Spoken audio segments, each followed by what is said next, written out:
ব্যবসায়ী একজন উপদেষ্টা নিয়োগ করলেন, ব্যবসায়ী উপদেষ্টার অনেক ভুলশুদ্ধ ওনারা দেখলেন না, ওনারা আওয়ামী লীগের প্রেতাত্মাদেরকেই নিয়ে আসলেন। অন্তর্বর্তীকালীন সরকারের প্রধান উপদেষ্টা 16 ডিসেম্বর দিন সকালবেলা ঘোষণা করেছেন যে 25 সালের শেষ অথবা 26 সালের কিছুটা সময়ের মধ্যে, বা বলা হচ্ছে যে জুন মাসের মধ্যে জাতীয় সংসদ নির্বাচন হবে। আমরা গণমাধ্যমেই দেখেছি, কোথাও কোথাও বলছে বিএনপি স্বাগত জানিয়েছে, আবার কোথাও কোথাও বলেছে বিএনপি একটু হতাশ বা খুব বেশি খুশি না, কারণ সঠিকভাবে রোডম্যাপ নির্বাচন কবে কি হবে স্পষ্টভাবে নেই। মানে কোনো শঙ্কা আছে কিনা বিএনপির মনে, এটা একটু জিজ্ঞেস করছি। ধন্যবাদ আপনাকে। যারা শুনছেন আমার শুভেচ্ছা অভিনন্দন, আমার সহ-আলোচককে শুভেচ্ছা। দেখেন, এই অন্তর্বর্তীকালীন সরকার এসছেই কি গণতন্ত্র, এই দেশের গণতন্ত্রটা খান খান হয়ে গেছে ভেঙে। এই দেশের গণতন্ত্রটাকে পুনরুদ্ধার করার জন্য জনগণ মিলে একটা সরকার চেয়েছিল যে তাদের মাধ্যমে খুব ত্বরিত একটা নির্বাচন দিয়ে আর একটা কিছু মেরামত আছে, রাষ্ট্রের টুকটাক মেরামত, এটা সবসময়ই থাকে, মেনটেনেন্স, সেটার একটু গুরুত্বপূর্ণ জায়গা তাদেরকে দিয়ে 3 দিন আপনি জানেন সরকার ছিল না।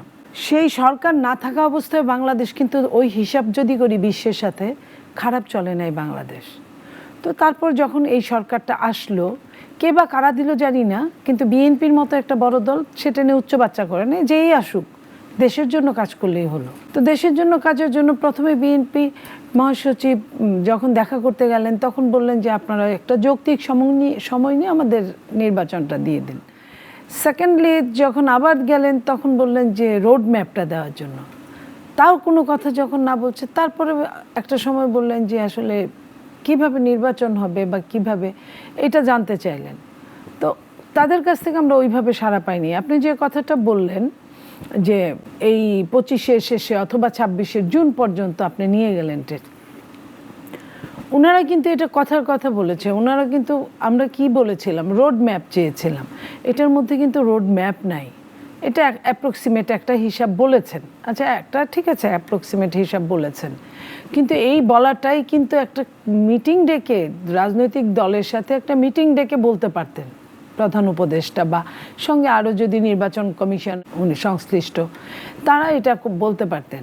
এখন বিএনপি এই কথাটা বলার পরে 2 দিন হয়ে গেছে আজকে, বিএনপি আসলে অফিসিয়ালি কোনো এই পর্যন্ত মতামত দেননি। তবে এইটুকু আমি বিএনপি হিসেবে না, একজন নাগরিক হিসেবে বলতে পারি, ওনাদের আরও একটু খোলাসা করা উচিত। এবং শুধু তাই না, এত দেরি হওয়ার কথা না, কারণ ওনারা যদি আপনার রাজনৈতিকভাবে, ওনারা যদি আইনের অনুশাসনের ভাবে ওই জায়গাগুলোয় সাকসেস হতেন, তাহলে কিন্তু এই যে টাইমটা দিয়েছেন ওই টাইম ফ্রেমের মধ্যে হলেও বাকি কাজগুলো করার জন্য আমরা ওটা কিছু মনে করতাম না। কিন্তু ওনারা তো প্রত্যেকটা সেক্টরে ব্যর্থতায় পর্যবসিত হচ্ছেন। অন্তর্বর্তীকালীন সরকার আপনার অনেক দ্রব্যমূল্যে ট্যাক্স ফ্রি করে দিয়েছেন, ট্যাক্স বাদ দিয়েছেন, তারপরেও কিন্তু জিনিসের দাম কমেনি, কারণ তারা কিন্তু ওই জায়গাটায় হাত দিতে পারছেন না যেখানে সিন্ডিকেট হয় বা মধ্যস্বত্ব ভোগীরা যে কারসাজিটা করে, সেখানে কিন্তু তারা হাত দিতে পারেন নাই কিংবা হাত দেন নাই, কেন আমি জানি না। ব্যবসায়ী একজন উপদেষ্টা নিয়োগ করলেন, ব্যবসায়ী উপদেষ্টার